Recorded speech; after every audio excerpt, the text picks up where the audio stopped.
Hello and welcome! My name is Heather. I'm a registered professional counselor, and today I'm going to be watching Love is Blind Japan Season 1. There were a lot of couples that got engaged this season, and there were also a lot of breakups. So I'm going to use my knowledge and experience as a relationship and breakup counselor to talk about some of the pitfalls in the relationships that led to the breakup, and also some of the things that actually made the relationship work that led to the marriage. So let's dive in. Also, I do apologize if I pronounce any of the names incorrectly. I'm going to do my best to try to pronounce them the proper way. So let's take a look at Mori and Minami's relationship. Ultimately, they started off pretty good in the pause. There was a connection there. They got engaged. They were able to survive the vacation period, whereas some other couples did not. And it wasn't until they started living together when things started to unravel. 強いて言えば多分いろいろこうマイルールがありそうな人なので。その辺がぶつかったりするのか。バスタオル毎日変えてほしいんですけど。There were several instances where we see both Mori and Minami reluctant to discuss their problems with one another and chose to be reserved about their own feelings instead. So she was vocal about Mori's hair in the beginning. 髪の毛拾ってほしいくらいかな。クイックルワイパーあるから。そう、クイックルワイパーでいいんですけど。And later chose not to express other disagreements, such as his clothes. 服ちょっと減らしてほしいです。まあでも別に結婚してからでいいです、それは。今じゃなくていいです。In response, Mori felt attacked by her, and he didn't want to open up about how he was feeling. でそんな気持ちで一緒にいていいのかなとか。毎日日々そういうことは考えますね。So this leads to the both of them not being open and honest about their feelings and just kind of bottling everything up. By doing this, it could definitely lead to feelings of resentment towards your partner. なんかこの同棲生活が始まってから私たちがしてたことって、なんか一つの引き出しを開けて。Now, the reason why this is a huge issue is because neither one of them are feeling safe in the relationship. They don't feel safe in expressing how they're feeling or what they're thinking, and they're worried that their partner is going to get upset. だけど彼を傷つけないように行動することしか私には今できないかなって思います。Or they feel that they need to keep this image of like a perfect relationship and they need to focus on only the positive things in order to keep the relationship going. And ultimately, that's not going to work. If you're enjoying this video, please give it a thumbs up and also don't forget to subscribe. It really helps support my channel. Now, I think what led to this feeling of unsafety in terms of being able to communicate to each other is their communication style. So Mori has expressed how she is very direct with the way she communicates. Now, it's okay to be direct and assertive with our partners. The important thing is how do we communicate it that still conveys a level of respect to them. He's also mentioned that he doesn't like how she could be negative sometimes. 人のネガティブな評価の話をすること。俺なんかそういうの結構苦手なんだよね。Although we didn't really see any examples of that on the show, it's possible that maybe she's mentioned a few times off the camera, just some negative things or thoughts and feelings, and it really bothers him. Now, can their communication style be worked on? Yes, absolutely. That's what couples counseling is for. And a lot of times people overestimate their ability to communicate in their relationships, and that usually leads to the downfall of the relationship because we were never taught these functional, clean communication skills in order to communicate with our partner, especially when there's disagreements, especially when we're triggered. I think that was ultimately also what happened here is just they had troubles communicating and understanding each other. なんか直接言葉で好きって言ってくれたこともなかったから、溜まってたものっていうか疑問に感じてた。なんか本当にこの人私のこと好きなのかなみたいなの。And it seems that they also took the other person's request or their feedback really personally. That's also an issue as well because if we take things too personally, especially from our partners, it's hard to be able to feel safe in the relationship if we feel attacked, but also we won't be able to focus on a solution. 私はそれをいいと思ってるから。だからそれも含めてなんで俺が言ってるのは。The other really big thing that I think was just the nail in the coffin was their expectations around their future. Mori mentioned that he wants to travel a lot in the future for his work, and he said that he's fine with the family traveling with him or staying behind, and she is not okay with that. だからもし自分に子供ができてもし旦那が死んじゃったとしても子供を立派に育てられるように仕事は続けたいと思ってる。He feels that there is a lack of support from her. So he feels that she's criticizing him and then also she's not supporting his dreams.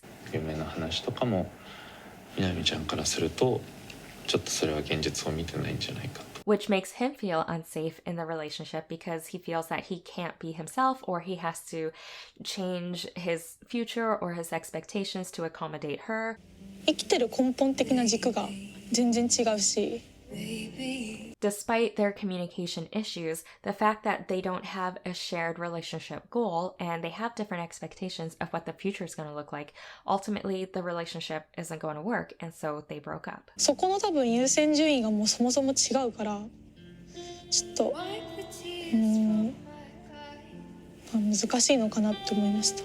Which couple were you rooting for? Let me know in the comments below. Let's move on to Mizuki and Priya. It seemed that in the pods they had some connection there, they had some similarities, they were both entrepreneurs, and it seemed that they were really career-oriented and that they were able to bond over that. And after they met, there were some concerns that Priya had around their future together. For example, when Mizuki expressed his desire to move to Australia in the future, Priya wanted to understand what his plans were to achieve this goal. However, Mizuki didn't have a proper plan in place, and the answers he was giving her were extremely unrealistic, and this brought up a lot of fear and doubts in Priya. 手取りはでも月200ぐらいはあれば、He didn't have any set plan, milestones, or anything really figured out about this move, and it's really concerning for Priya because that also impacts her because she's going to be married to him. And what happens if they have kids? And he just had a really unrealistic...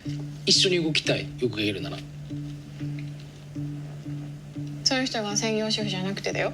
話し合いだよね。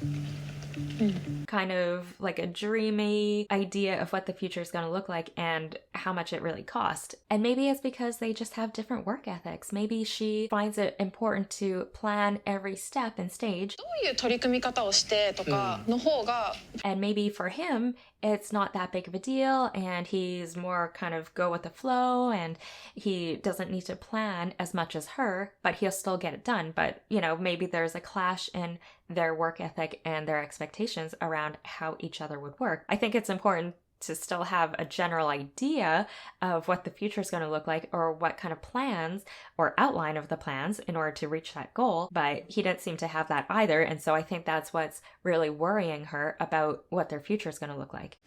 調べたことないの？そこまでは調べてない市場規模みたいなの。So there was a lot of concerns about their future. 市場を知らないと自分のマーケットサイズが分からなくてどんな金額を狙ってるか分からなくて、何も描けないから。We already see that she's having some negative thoughts about his personality and his character. 余裕がないなら余裕がないでいいに見栄も張るから見栄なんてどこにも連れてかないんだからやめなって思う。According to Gottman's research, this could be a sign of contempt. Contempt is when a person is attacking their partner's character and assumes a position of moral superiority over them. でもそれってエゴだと思うわ。それは無理だよ。だって見栄張ってカッコつけてペルソナ被って。It feeds into those levels of doubts that she has about their relationship and also her doubts that she has about him. So one of the big downfalls in their relationship is when Priya catches him in a lie. He's mentioned several times that he was a businessman and that he was a restaurateur or he owned a restaurant. 今肉料理屋、やってるんだけど。And when she went to go visit his restaurant because she wanted to get to know him a little bit more, she was asking his business partner all these questions and they realized that he wasn't a business owner. He did not co-own the restaurant together. He was actually an employee. 知らなかったからそれはだから結構衝撃なんですね私。経営してる人って思ってたので。And you could see that his friend was trying to salvage the situation by saying that he still calls him his business partner. それで成立すればいいと思ってて、そこまで深くは考えてない感じですかね。この飲食のために立ち上げた会社は上げてもいいかなっていうのを思ってます。And we see that in his interview that he realized that he should have been honest with her and he shouldn't have lied to her about it. いや、あの場でああいう態度にさせちゃったのって多分それまでの僕のせいだと思うんで、申し訳ないっていうんですかね。伝えておくべきだったなっていうのは思ってます。 So, whether or not this lie was intentional or unintentional, it definitely did not sit well with Priya. Now, this could be considered lying by omission because he didn't tell her the whole truth. なんで役員じゃなくて社員やってるかとか、そういったところを伝えてないっていうのは、僕の落ち度というか。